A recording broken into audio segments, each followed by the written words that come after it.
Hola de nuevo, soy el profesor David Villar y en este vídeo vamos a hablar sobre la toxicidad de los pesticidas, también llamados plaguicidas, que son productos que manejamos diariamente, no solo son los agricultores y los ganaderos, sino en realidad pues son todo el mundo, los tenemos en la casa, incluso por ejemplo para sustancias para controlar cucarachas, moscas, hormigas, roedores. Si tienen un jardín, probablemente también los tengan para tratar, por ejemplo, herbicidas. Los plaguicidas se usan para proteger plantas frente a plagas. Para empezar, vamos a definir qué es un plaguicida. Antiguamente se entendía como plaga cualquier organismo que producía un daño exclusivamente para cultivos. Sin embargo, ahora se considera como plaga cualquier organismo que es perjudicial no solo para cultivos, sino también si es de interés veterinario o médico, por ejemplo todos esos vectores mosquitos que transmiten la malaria, el dengue, la leishmania, el chagas. Y yo que he trabajado en vacas, pues os puedo decir que las garrapatas son una verdadera plaga para las vacas en muchos sitios de Colombia, no solo para el bienestar, sino para la salud, incluso para la vida del animal. Aquí tenemos una definición de lo que es un plaguicida o un pesticida según la Organización Mundial de la Salud. Como veis ahí, la definición de un pesticida o plaguicida es cualquier sustancia o mezcla de sustancias de carácter orgánico o inorgánico que está destinada a combatir insectos, ácaros, roedores y otras especies indeseables de plantas y animales que son perjudiciales para el hombre o que interfieren de cualquier otra manera en la producción, elaboración, almacenamiento, transporte o comercialización de alimentos o producción de alimentos. Y la verdad, a mí no me gusta considerar que todo lo que nosotros consideramos como malo sea necesariamente malo. Una mala hierba puede no serlo para otro ser vivo, o puede ser, por ejemplo, el alimento de un pájaro que nosotros no hemos considerado, por poner un ejemplo, o por ejemplo de una mariposa. Hay muchas cosas que nosotros somos ignorantes y creemos que todo lo sabemos, y creemos a veces creamos desajustes medioambientales por manipular el medio a nuestro antojo. Si quieren una definición, siempre podríamos decir que un pesticida es cualquier sustancia natural o sintética capaz de matar otro ser vivo. Antes de la Segunda Guerra Mundial ya se usaban plaguicidas inorgánicos, por ejemplo el azufre, el arsénico, el ácido bórico, o orgánicos como por ejemplo la piretrina, la rotenona, la nicotina. Si ya pasamos a ver la clasificación, bueno, aquí por ejemplo tenéis una diapositiva que muestra cuáles son los principales plaguicidas. Los que más se usan son los herbicidas para las plantas, después vendrían los insecticidas. Ahí incluso habría que poner los insecticidas, y ahí habría que incluir los que se usan también para los arácnidos dentro de los insecticidas, y después vendrían los fungicidas para los hongos. Si ya pasamos a hablar de cómo se clasifican los plaguicidas, se puede hacer de acuerdo al tipo de organismo que controlan, como tenemos en la lista de aquí, y como vemos están los insecticidas, los acaricidas, los fungicidas, los herbicidas si son malezas, los nematocidas si son para nemátodos, los molusquicidas para las babosas, los rodenticidas y avicidas. Según el grupo químico, ya veremos que la lista es muy grande. También lo podemos hacer según su destino de aplicación, como veremos a continuación, y según su toxicidad. Como veis, según su función, podríamos también clasificarlos si son atrayentes para cualquier tipo de plaga, si lo que hacen es simplemente repelerlos, si son disecantes, ya veremos algunos, si son sistémicos, es decir, que se absorben, por ejemplo, en la planta y el insecto lo que hace es, cuando consume la planta, absorber el plaguicida, como veis ahí en esa imagen. Si son reguladores del crecimiento, si lo que actúan es por contacto directo, y ahí pues actúan muchos polvos, o por ejemplo los aerosoles o los fumigantes, o si son, por ejemplo, cebos, es decir, que por ejemplo un roedor tiene que ingerir el plaguicida, y cuando lo consume, ahí es cuando se intoxica el roedor. A continuación, pues vamos a ver rápidamente que también, según la aplicación, pues podríamos dividirlos en fitosanitarios, que son básicamente los de uso agrícola, los ganaderos, que son los de uso veterinario, los de uso alimentario, que son todos los relacionarios con la industria alimentaria, los de uso ambiental para sanear sitios públicos, y por último tendríamos los de uso doméstico para viviendas o locales. Si los clasificáramos según la toxicidad aguda, como veíamos en el primer vídeo, pues decíamos que de acuerdo a la dosis letal 50 de la Organización Mundial de la Salud teníamos 4 categorías, y los clasificamos en números romanos. La primera la dividíamos en 1A y 1B, y para la 1 asignamos el símbolo de la calavera con los huesos, que debía ir en la etiqueta de los productos para alertar de la peligrosidad del producto por ser muy tóxico. La 2 era moderadamente tóxico y suele marcarse como dañino. El número 3 era ligeramente tóxico, iba la palabra cuidado, y la 4 pues era prácticamente no tóxico y hay que tener precaución cuando se usa. Como veremos a continuación, pues ejemplos concretos, y haremos referencia a estas categorías que deben ir siempre marcadas en todos los productos plaguicidas por ley. Y como veis, eso también está basado en la toxicidad, hemos dicho, aguda del producto. Y lo otro es que el color rojo pues se reserva para los muy tóxicos, el amarillo para los moderadamente tóxicos, el azul y el verde pues hay que tener cuidado y precaución. Que muchos de los productos que vais a ver vienen de Estados Unidos, y esa clasificación pues que acabamos de ver, los muy tóxicos, que decíamos el grupo 1, en inglés es danger, se usa la palabra danger, los muy tóxicos. Los moderadamente tóxicos se usa la palabra warning, y para los grupos 3 y los grupos 3, que es ligeramente tóxico, pues se usa la palabra caution.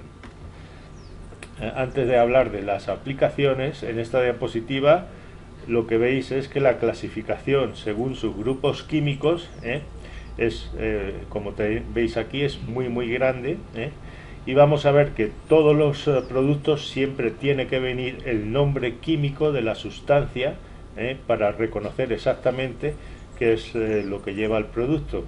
Y eso es muy importante, porque el ganadero a veces confunde eso con el nombre comercial, y puede haber muchos nombres comerciales distintos que se refieren a la misma sustancia. Por ejemplo, en Colombia pues tenemos alrededor de 29 productos comerciales de ivermectina, y casi todos ellos van al 1%. Hay algunos que vienen al 3%, y como veis aquí, por ejemplo, el primer grupo en la lista son los compuestos organofosforados, y después vienen los carbamatos. Esos son insecticidas, como veremos a continuación. Y la mayoría de los insecticidas del mercado son prácticamente esos dos primeros grupos que tenemos aquí, aunque hay otros grupos, pero el mecanismo de acción normalmente de esos grupos químicos suele ser el mismo.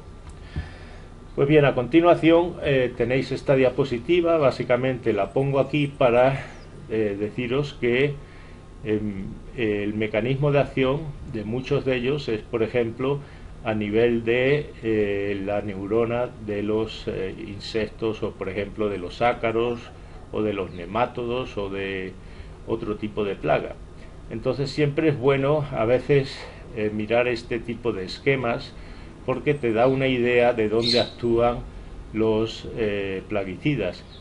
Si aquí tenéis por ejemplo una neurona, y si pone un signo positivo significa que el compuesto está actuando a nivel de ese por ejemplo canal o receptor en esa neurona.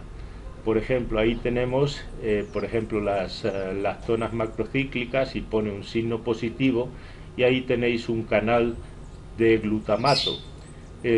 La lactona macrocíclica, como veremos a continuación, pues se une a ese canal y lo abre. Eso va a provocar una inhibición de esa neurona, y eso es lo que va a matar a ese insecto. Si por ejemplo vemos el fipronil, que lo tenéis ahí, lo que va a hacer es unirse a ese canal de GABA, y lo que va a hacer es que va a entrar el cloro y también va a inhibir a esa neurona, y eso pues va a ser otro mecanismo de acción que va a provocar la muerte de ese insecto. Entonces pues siempre es interesante ver este tipo de esquemas, porque te da una idea de dónde actúan los plaguicidas cuando cuando hablemos a continuación. La clasificación, aquí tenéis, es siempre bueno también, por ejemplo, ver, comparar. Aquí estamos comparando, por ejemplo, los artrópodos, vean que pertenecen al filo de los artrópodos. Es común para los arácnidos y los insectos, y sin embargo ambos, aunque son artrópodos, cada uno es una clase distinta. ¿Por qué es esto importante? Porque por ejemplo los artrópodos, los insectos no tienen por ejemplo el receptor, por ejemplo, de octopamina, mientras que los arácnidos sí tienen el receptor de octopamina. Entonces, por ejemplo, cuando hablemos de el amitraz no mata insectos, mientras que el amitraz sí mata a los arácnidos. Como veis aquí, ambos tienen, por ejemplo, un exoesqueleto, mientras que nosotros no tenemos exoesqueleto. O una cubierta similar a ambos. Entonces pues vamos a hablar de plaguicidas que actúan a ese nivel, y por tanto pues por ejemplo la tierra de diatomeas es tóxica para ambos, para arácnidos y para insectos, pero a nosotros no nos va a hacer nada. Entonces aquí pues veis en común, los arácnidos y los insectos van a tener muchas cosas en común, pero hay cosas que a nosotros los mamíferos no nos van a afectar, porque nosotros estamos en una clasificación distinta de la que ellos tienen. Bien, a continuación pues vamos a empezar a hablar de los insecticidas, y dentro de ellos tenemos los compuestos organofosforados y los carbamatos. De todos los plaguicidas que vamos a hablar, estos probablemente sean los de mayor toxicidad para nosotros, es decir, los más peligrosos. ¿Por qué? Pues básicamente lo que aquí decimos en esta diapositiva lo explica. El sistema nervioso de los insectos y el nuestro tienen muchas cosas en común. Los nervios se comunican por señales eléctricas. Ya las moléculas se llaman neurotransmisores, que transmiten la señal eléctrica entre dos nervios. Hay otras proteínas, que son las enzimas, que se encargan de destruir esos neurotransmisores para preparar a la siguiente señal. Y los insectos y los humanos tenemos algunos de esos mismos neurotransmisores y enzimas. En el caso de los organofosforados y los carbamatos, la enzima se llama acetilcolinesterasa, que es una enzima muy conservada en todos los organismos, todos los seres vivos, ya sea insectos, ya sea un arácnido o un mamífero, y por tanto los organofosforados y carbamatos van a bloquear esa enzima en los insectos y también lo hacen en la nuestra, y eso pues los hace muy tóxicos también para nosotros. Los nervios básicamente van a continuar disparando impulsos, y eso pues van a causar tremores, contracciones involuntarias, y uno de los signos característicos es que, por ejemplo, las pupilas van a estar contraídas y el individuo pues se va a morir con asfixia, y eso pues va a ir acompañado de signos de sudoración, espasmos musculares, náuseas, desvanecimiento, incluso convulsiones. Como veis ahí en esa diapositiva, pues tenemos que los carbamatos van a bloquear esa enzima, y el neurotransmisor pues de acetilcolina va a continuar mandando impulsos a otros nervios y músculos, y va pues va a causar contracciones involuntarias, y ahí, como veis, pues la muerte se va a producir por asfixia. Aquí tenéis uno de los organofosforados que ha sido de los más utilizados y que es de los más utilizados aquí en Colombia para cultivos y frutales, que es el clorpírifos, y de hecho pues también se usa en veterinaria para tratar ectoparásitos en el ganado. Como veis, viene en forma líquida al 46%, y como un concentrado emulsionable, y también viene en polvo para mezclar en agua. Básicamente se usa, como digo, para todo tipo de cultivos: algodón, maíz, sorgo, café, papas, pastos, tomates, bananos, y como veis la categoría toxicológica en forma líquida es de 2, o sea, moderadamente tóxico, porque va al 46%, y el símbolo es de una cruz, y el color de la etiqueta es el amarillo. Y en polvo pues no es tan peligroso porque solo va al 2,5%, y por eso pues la categoría toxicológica es de 3, es decir, ligeramente tóxico o peligroso. Y ahí pues el símbolo es de cuidado, y el color que se pone es el azul. Todo va en función de la concentración a la que va el producto, y obviamente no es lo mismo si uno se expone a una concentración del 46% que a una concentración del 2,5% en la forma sólida. Y también pues va a depender de la exposición. Obviamente no sería lo mismo si uno se expone a través de la piel que si la exposición es oral. Otra cosa que tendría que hablarle es de que, dependiendo del sitio de exposición del cuerpo, hay sitios de la piel que son mucho más permeables que otros sitios de la piel. Bueno, aquí vamos a hablar de otro insecticida. Bueno, aquí también tendría que deciros algo de la toxicidad del clorpírifos en el medio ambiente. El clorpírifos no es en realidad muy persistente en el suelo, y el riesgo de contaminar aguas no es tan alto. Tiene una vida media en aguas microbiológicamente activas de alrededor de menos de una semana. El riesgo de intoxicar aves y mamíferos que ingieren pastos o insectos que sean tratados no es muy alto. No se alcanzan niveles suficientemente altos y no persiste mucho en el medio ambiente. El riesgo sí es alto para peces e invertebrados si se aplica directamente cerca de un río o medio acuático. El riesgo para las lombrices, bacterias del suelo y algas es bajo, aun aplicándose directamente sobre el suelo, y sí es extremadamente tóxico para las abejas e insectos beneficiosos. Entonces eso habría que tenerlo en consideración si se va a aplicar a una pastura o a un cultivo. Bueno, aquí tenemos otro de los grupos de los insecticidas, que son los piretroides, y que, a diferencia de los organofosforados, pues son menos tóxicos para los mamíferos. Habría que decir que son neurotóxicos pero actúan de forma distinta. En vez de inhibir una enzima, esto lo que hacen es bloquear más bien abrir los canales de sodio voltaje dependiente en las neuronas, y al despolarizarlo pues constantemente se va a causar una parálisis del insecto. El problema es que son muy tóxicos para organismos acuáticos, y hay que tener mucho cuidado pues que no vayan obviamente a llegar con el agua de escorrentía a un río o a un sitio donde haya peces, Aproximadamente entre el 20 y el 30% de los insecticidas que se venden pues son piretroides, que son en realidad pues derivados sintéticos que el hombre ha producido a partir de la piretrina, que es el original que se deriva de la planta del crisantemo.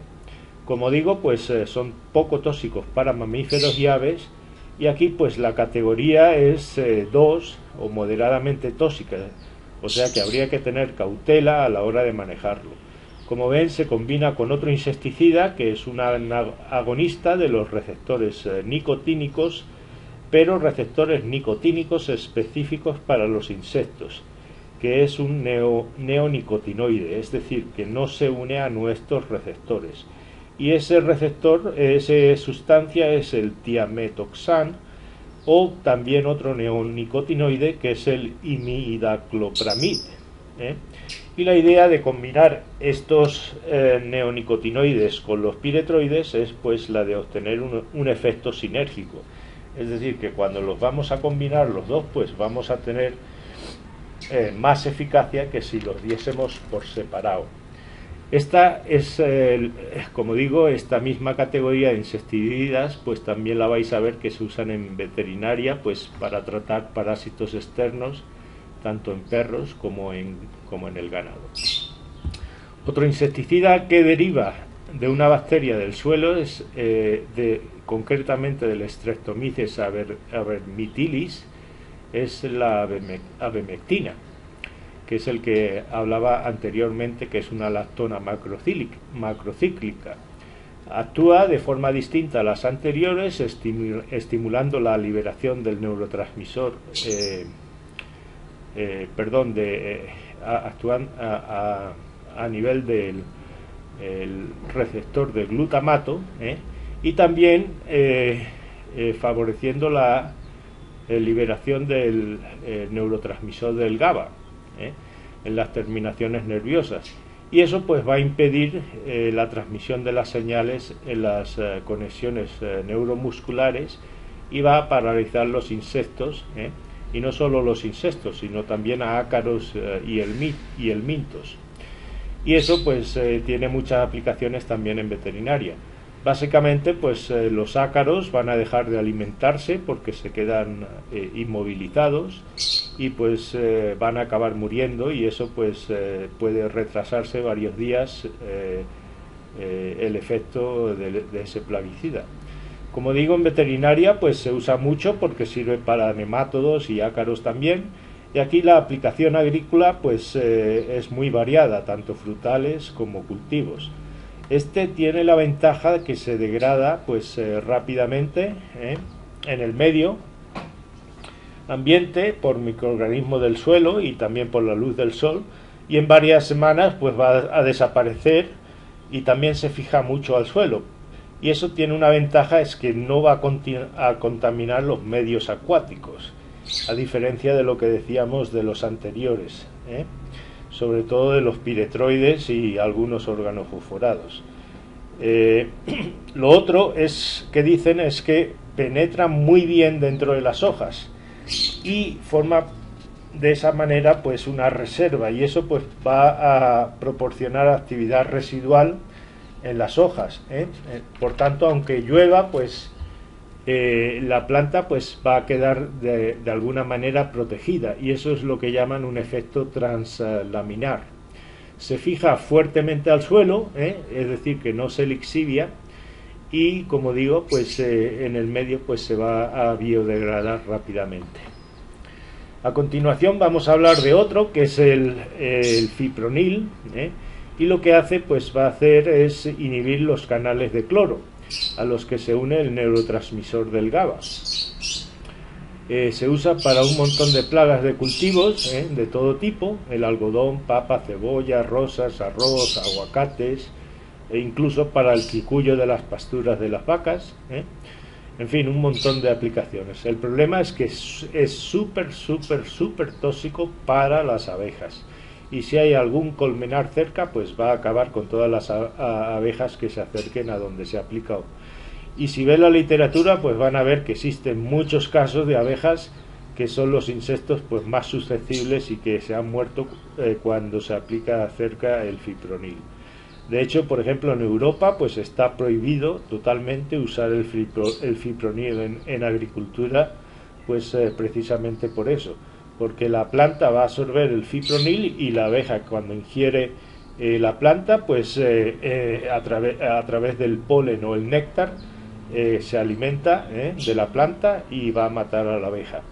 Lo otro es que no hemos dicho aquí, es que, y esto se aplica en general para todos los insecticidas, es que cuando matamos invertebrados en general con todos estos insecticidas, acabamos con la fuente de alimento, por ejemplo, para pájaros, para pájaros o otros mamíferos, y a lo mejor pues muchos de esos invertebrados pues son beneficiosos y no sabemos el impacto que estamos teniendo en el ecosistema muchas veces. Con eso no digo que tenemos que no usarlos, porque a veces estamos creando problemas graves, sobre todo a largo plazo cuando usamos estos productos mucho. Ahí tenéis el esquema que os había puesto anteriormente. Veis que el fipronil actúa a nivel del receptor del GABA. El GABA, cuando se une, penetra el cloro y eso pues va a inhibir la acción de esa neurona, es decir, esa neurona no se va a despolarizar. Por su parte, la ivermectina o la abemectina que decíamos anteriormente, lo que hace es unirse a un receptor de glutamato. El receptor de glutamato lo que hace también es abrir un canal de cloro, y eso pues también va a inhibir esa neurona, o si es un músculo pues también se va a por así decirlo, bloquear esa contracción de ese músculo. Bueno, pues a continuación existen algunos productos que son derivados del petróleo y como el que aquí tienen, teóricamente no son pesticidas, pero se mezclan con los pesticidas porque la idea es mejorar las propiedades de los mismos, como por ejemplo la solubilidad para penetrar en las plantas, y a veces pues son en realidad los responsables de que tengan propiedades irritantes o produzcan náuseas o tengan malos olores, e incluso a veces efectos nocivos si nos exponemos a ellos, aunque teóricamente se digan que son inertes. Aquí tenemos por ejemplo uno de ellos que lleva una mezcla de alcohol laurílico etoxilado y el tensoactivo organosiliconado. Y lo que hace este producto es básicamente reducir la tensión superficial del pesticida para que se adhiera mejor a la planta, es decir, que no se forme tanta espuma y la planta pues el producto pues se humedezca mejor la superficie de contacto cuando se aplica el plaguicida. Con ello pues se mejora, si quieren, las propiedades de la aspersión y la eficacia del producto que vamos a aplicar. Como digo, el producto se combina con los herbicidas, los fungicidas e insecticidas, y básicamente pues lo que van a hacer es favorecer la penetración y absorción del ingrediente activo. A continuación pues vamos a hablar ya de plaguicidas biológicos, empezando por los hongos, y de los muchos que hay comercializados habría que hablar de dos géneros en particular, que es el metarricio y el Beauveria, que están comercializados, y básicamente lo que tendría que decirles de estos es que las cepas tienen que ser bien seleccionadas y específicas para la plaga concreta, si no pues no van a funcionar. Lo bueno que tienen es que, como digo, son bastante específicos si se quiere atacar una plaga, y está aquí en Colombia, hay varios que están comercializados. La toxicidad, como veis ahí, es muy baja, están considerados como categoría 4, es decir, serían prácticamente no tóxicos, por eso tienen el color verde y la palabra precaución. Y básicamente he puesto ahí un par de vídeos en YouTube que hablan de cómo se producen estos hongos aquí en Colombia, y otro de investigadores que trabajan con ellos, Y en vez de pues seguir hablando aquí, he preferido pues prefiero que vean esos dos vídeos para que os hagáis una idea de cómo se utilizan estos productos, porque la verdad es que tienen también muchas aplicaciones. Bueno, a continuación pues vamos a hablar un poco de otros de los productos biológicos que se consideran, por ejemplo, como repelentes, como su nombre indica, pues son sustancias que no van a matar ni insectos, ni arácnidos, ni hormigas.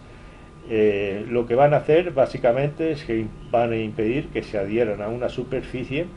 Como veis, hay muchos de ellos, la mayoría son a base de plantas. Aquí he puesto algunos de ellos que se usan. La mayoría de los que tenéis aquí se utilizan frente a la hormiga arriera, y algunos frente a insectos. Y la ventaja que tienen, por ejemplo, el extracto de neem, es que está compuesto de hasta 25 principios activos, y eso pues va a hacer que sea muy difícil para cualquier plaga en general que se genere resistencia frente a, por ejemplo, los plaguicidas convencionales. Si miramos, por ejemplo, el caolín, que es el mineral de arcilla o caolinita, lo que hace es que al rociarlo a las plantas y evaporarse el agua, pues se va a quedar una cubierta en la superficie de las hojas y frutas, y eso pues va a crear una barrera entre el insecto y la planta que hace que el insecto pues no quiera comer esa planta, y básicamente pues la va a dejar en paz, por decirlo de alguna manera. Actúa como si fuera un repelente.